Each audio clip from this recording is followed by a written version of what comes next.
Hello শিক্ষার্থী, সকলকে আমার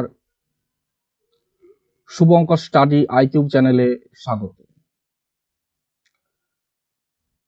আসন্ন কম্পারেটিভ পরীক্ষার জন্য একটি গুরুত্বপূর্ণ টপিক আপনারা স্ক্রিনে দেখতে পাচ্ছে হরপ্পা সভ্যতা সম্পর্কে আজ আমরা সংক্ষিপ্ত আলোচনা করব।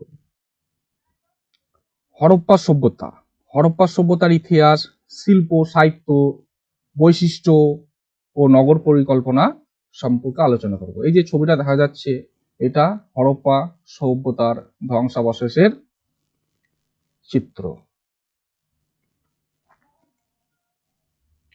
হরপ্পা সভ্যতার আবিষ্কারের কাল ছিল 1826 খ্রিস্টাব্দে। চার্লস ম্যাসম্যান হরপ্পা ঢিপির কথা প্রথম পণ্ডিত মহলের গোচরে আনেন।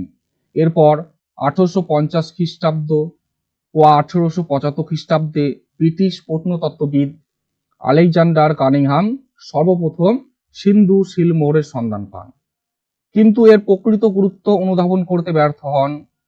পরবর্তীকালে পাঞ্জাবের মন্টগোমারি জেলার হরপ্পায় খনন কার্য চালানো হয় ও প্রত্নক্ষেত্র আবিষ্কার করেন দয়ারাম সাইনি 1921 খ্রিস্টাব্দে। সিন্ধু প্রদেশের লারকানা জেলার মহেঞ্জোদারোয় খনন কার্য চালান এবং আবিষ্কার করেন রাখাল দাস বন্দ্যোপাধ্যায় 1922 খ্রিস্টাব্দে। ভারতীয় প্রত্নতত্ত্ব বিভাগের প্রধান স্যার জন মার্শালের উদ্যোগে প্রধানত এই সভ্যতা আবিষ্কৃত হয়। একটা কথা বলে রাখা ভালো, এই হরপ্পা সভ্যতা এই নামটা হয়েছে কিন্তু প্রধানত সিন্ধু নদীর তীরে এই সভ্যতাগুলো আবিষ্কার করা হয়েছে এবং প্রথম প্রত্নক্ষেত্র হচ্ছে হরপ্পা। এই হরপ্পা সভ্যতাটি আবিষ্কার করেন 1921 খ্রিস্টাব্দে দয়ারাম সাহানি। এবং হরপ্পার কাছাকাছি একটি গুরুত্বপূর্ণ সভ্যতা হচ্ছে মহেঞ্জোদারো। সেই মহেঞ্জোদারো আবিষ্কার করেন রাখাল দাস বন্দ্যোপাধ্যায় 1922 খ্রিস্টাব্দে। হরপ্পা সভ্যতার অবস্থান ও বিস্তৃতি সম্পর্কে জানব। এই সভ্যতা প্রায় 1550 কিলোমিটার পরিধি সহকারে বিস্তৃত ছিল।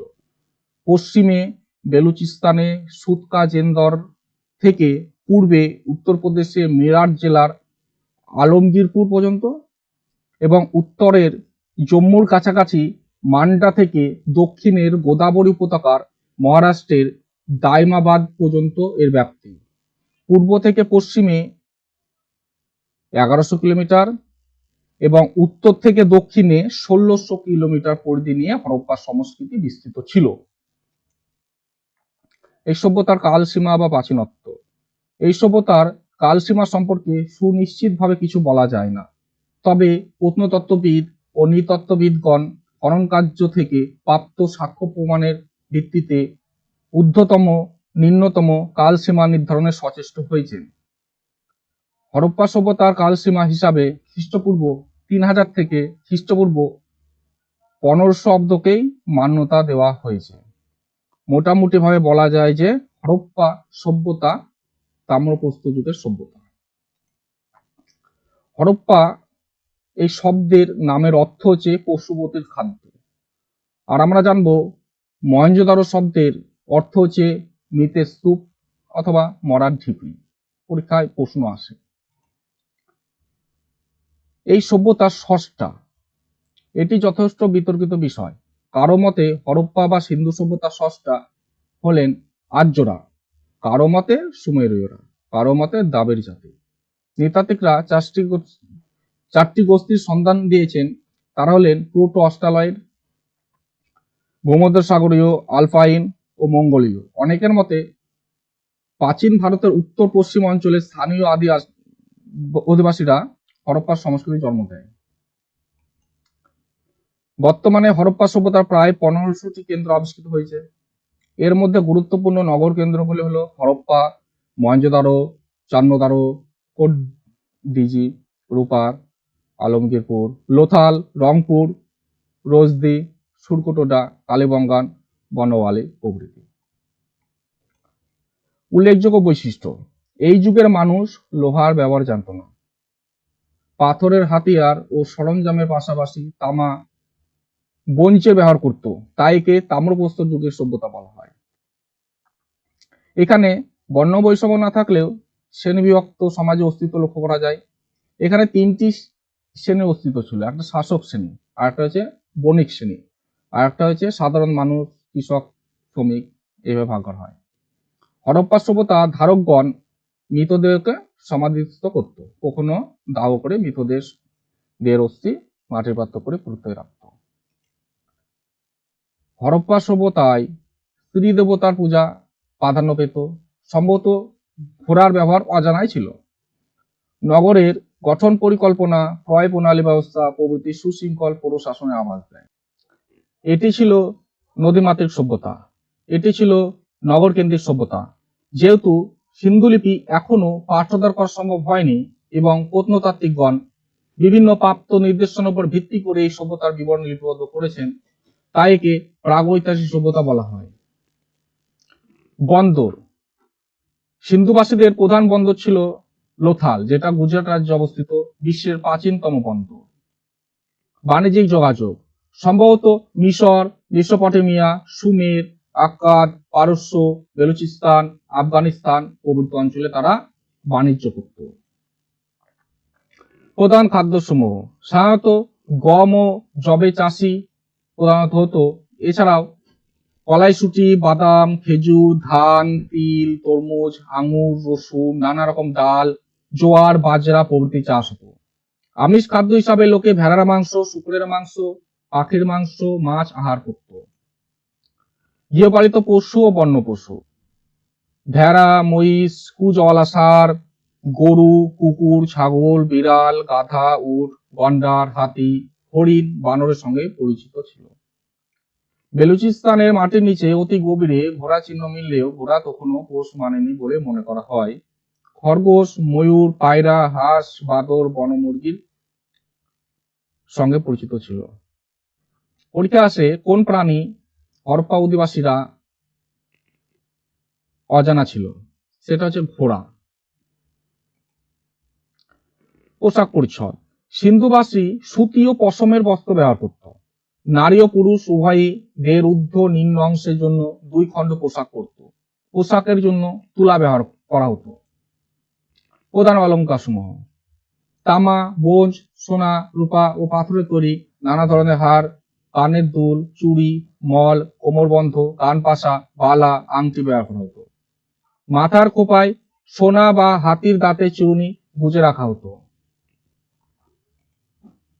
দেবদেবী সমূহ, মাতৃরূপিণী শক্তি পূজা, ধরিত্রী পূজা, যোগীরাজ, পশুপতির পূজা ধর্ম জীবনের অঙ্গ ছিল। পিপলি বৃক্ষ, জল, আগুন, নদীকে তারা দেবতা বলে পুজো করত। স্বস্তিক চিহ্ন, চক্র চিহ্ন সূর্য উপাসনার আভাস দেয়। এছাড়া ষাঁড়, হাতি, হরিণ, মহিষ, গন্ডার, বাঘ, নাগ পূজার প্রচলন ছিল। হরপ্পাবাসীরা টোটেম বা প্রতীক পূজায় বিশ্বাসী ছিল। জনি ও লিঙ্গ পূজা ছিল প্রতীক পূজার উদাহরণ। হরপ্পা বা সিন্ধুলিপি, সিন্ধুলিপি বা হরপ্পা লিপি ছিল চিত্রলিপি। যদিও এই লিপি সন্তোষজনকভাবে পাঠোদ্ধার এখনো সম্ভব হয়নি, তথাপি এই লিপির লিখন পদ্ধতি যে ডান দিক থেকে বাম দিকে, পরের লাইন বাম দিক থেকে ডান দিকে ছিল, সে বিষয়ে পণ্ডিতগণ একমত পোষণ করেছে। এতে 270টি অক্ষর আবিষ্কৃত হয়েছে। সিন্ধু বা হরপ্পা লিপি এখানকার অধিবাসীদের সাক্ষরতা পরিচয়। তবে অতি সম্প্রতি মুম্বাইয়ের tata institute of fundamental research এর প্রধান এস.আর. রাও 900টি সিলমোহর লিপির পাঠোদ্ধার করতে সক্ষম হয়েছেন। শিল্প, ধাতু শিল্প, তার মধ্যে হচ্ছে তামা, টিন, ব্রোঞ্জ, সীসা, সোনা, রূপা। একটা কথা বলে রাখা ভালো, হরপ্পা অধিবাসীরা কিন্তু লোহার ব্যবহার জানতো না। মৃৎশিল্প, রঞ্জন শিল্প, কারুশিল্পে সিন্ধুবাসীরা দক্ষ ছিল। যানবাহন, সিন্ধুবাসীরা উট, গাধা, 2 চাকা বিশিষ্ট গরু ও ষাঁড়ের গাড়ি, জাহাজ ব্যবহার করা হতো। নৃত্য, গীত, পশু শিকার, পাশা খেলা, রথ চালনা, মাছ ধরা, ষাঁড়ের লড়াই, এইগুলো ছিল তাদের অবসর বিনোদনের একটি সুন্দর সময়। বাণিজ্যের মাধ্যম, মুদ্রার প্রচলন না হওয়ায় পণ্যদ্রব্য বিনিময়ের মাধ্যমে কেনাবেচা চলত। মৃতদেহ সৎকার পদ্ধতি। হরপ্পা সভ্যতার অধিবাসীরা মৃতদেহকে সমাধিস্থ করত। কখনো কখনো মৃতদেহকে দাহ করে মৃতের দেহাস্থি মাটির পাত্র করে পুড়ে রাখা হতো। সমাধি ক্ষেত্রে মৃত ব্যক্তির ব্যবহৃত জিনিসপত্র ও অলংকার রাখা হতো। এগুলি থেকে তাদের পরলৌকিক বিশ্বাসের আভাস মিলে। এই সভ্যতার অবলুপ্তির কারণসমূহ। এর সম্পর্কে নানান মতামত প্রচলিত আছে। জলবায়ু পরিবর্তন, আর্থসামাজিক ও রাজনৈতিক অবক্ষয়, বর্বর আর্যদের আক্রমণ, ভূমিকম্প, অগ্নিকাণ্ড, বন্যা, ব্যাপক বৃক্ষছেদন প্রভৃতি। তবে এই সভ্যতা ধ্বংসের কারণ নিয়ে আজও গবেষণা অব্যাহত। ভবিষ্যতে আমরা আরো অনেক নতুন তথ্য এর সম্বন্ধে জানতে পারব। এইটি ছিল হরপ্পা সভ্যতার সংক্ষিপ্ত আলোচনা পার্ট 1। হরপ্পা সভ্যতার এই সংক্ষিপ্ত আলোচনা করার পরে যেসব প্রশ্ন বিগত কম্পারেটিভ পরীক্ষাতে এসেছে সেই সম্পর্কে আমরা আলোচনা করব পার্ট 2। এই পার্ট 2তে সমস্ত বিগত পরীক্ষার এমসিকিউ সম্পর্কে আলোচনা করা হবে।